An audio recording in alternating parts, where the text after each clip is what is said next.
तुंगारेश्वर अभयारण्यातील वन्यजीव धोक्यात। नमस्कार, मी अर्पिता नाईक आणि आपण पाहताय समर्थन लाईव्ह।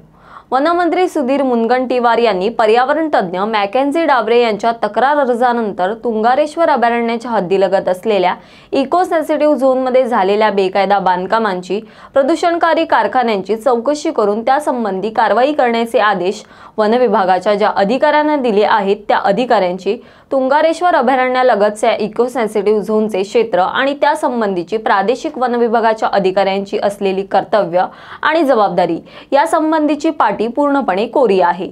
त्यामुळे वन विभागाच्या अधिकाऱ्यांकडून थेट वनमंत्र्यांच्या आणि पर्यावरण तज्ञांचा अपेक्षाभंग होणार असल्याचे संकेत मिळत आहेत।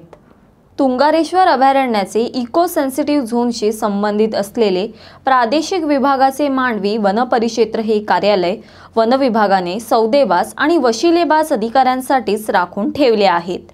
त्यामुळे तुंगारेश्वर अभयारण्याच्या इको सेन्सिटिव्ह झोनमध्ये बेकायदा चाळी बांधणाऱ्या माफियांनी अक्षरशः धुमाकूळ घातलेला आहे।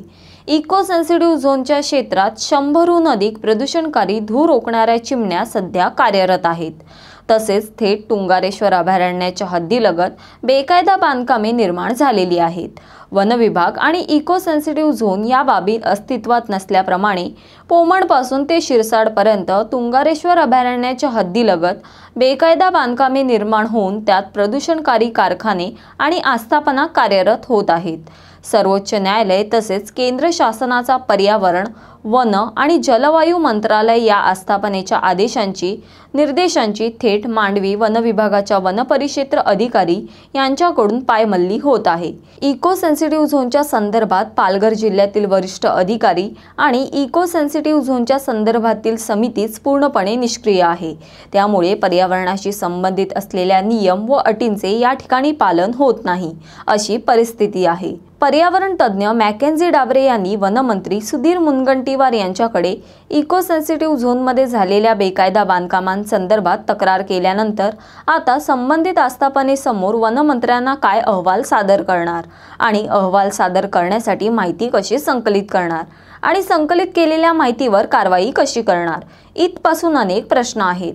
कारण वन परिक्षेत्र अधिकारी मांडवी या अधिकारी पदावरील अधिकाऱ्यांची, वनपालांची, वनरक्षकांची इको सेन्सिटिव्ह झोनच्या संदर्भातील पाटीच कोरी आहे। इको सेन्सिटिव्ह झोनच्या समितीचे पालघर जिल्ह्याचे जिल्हाधिकारी हे प्रमुख अध्यक्ष आहेत।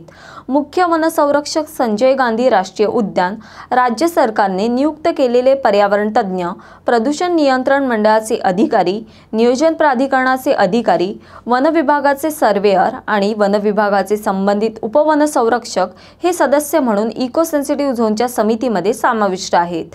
परंतु तुंगारेश्वर अभयारण्याच्या इको सेन्सिटिव्ह झोनच्या संदर्भात जिल्हाधिकारी गोविंद बोडके यांच्या अध्यक्षतेखाली असलेल्या समितीचे कामकाजच शून्य आहे।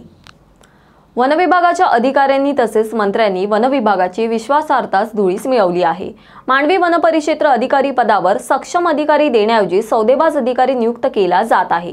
संरक्षित वनांच्या तसेच राखीव वनांच्या जमिनीमध्ये प्रचंड बेकायदा बांधकामांचे निर्माण होत असताना मांडवी वन विभागाची कार्यपद्धती त्या बेकायदा बांधकामांना अभय देणारी आहे। एकूणच मांडवी वन परिक्षेत्र कार्यालयाच्या सौदेबाजीच्या कारभारामुळे तुंगारेश्वर अभयारण्याच्या क्षेत्रात असलेल्या वन्यजीवांचे जीवन धोक्यात आलेले आहे आणि प्रादेशिक क्षेत्रातील संरक्षित वनांची जमीन, राखीव वनांची जमीन दिवसागणिक अतिक्रमण बाधित होत आहे। अशा परिस्थितीत वन विभागाचे मंत्री आणि मुख्य वनसंरक्षक मांडवी वन परिक्षेत्र कार्यालयामध्ये वन परिक्षेत्र अधिकारी म्हणून सौदेबाज अधिकाऱ्यांची नियुक्ती करण्याची भूमिका बजावत आहेत। अशाच विविध विषयांवरील सविस्तर तपशील जाणून घेण्यासाठी समर्थन लाईव्हला सबस्क्राइब करा व बेल बटन दाबा। धन्यवाद।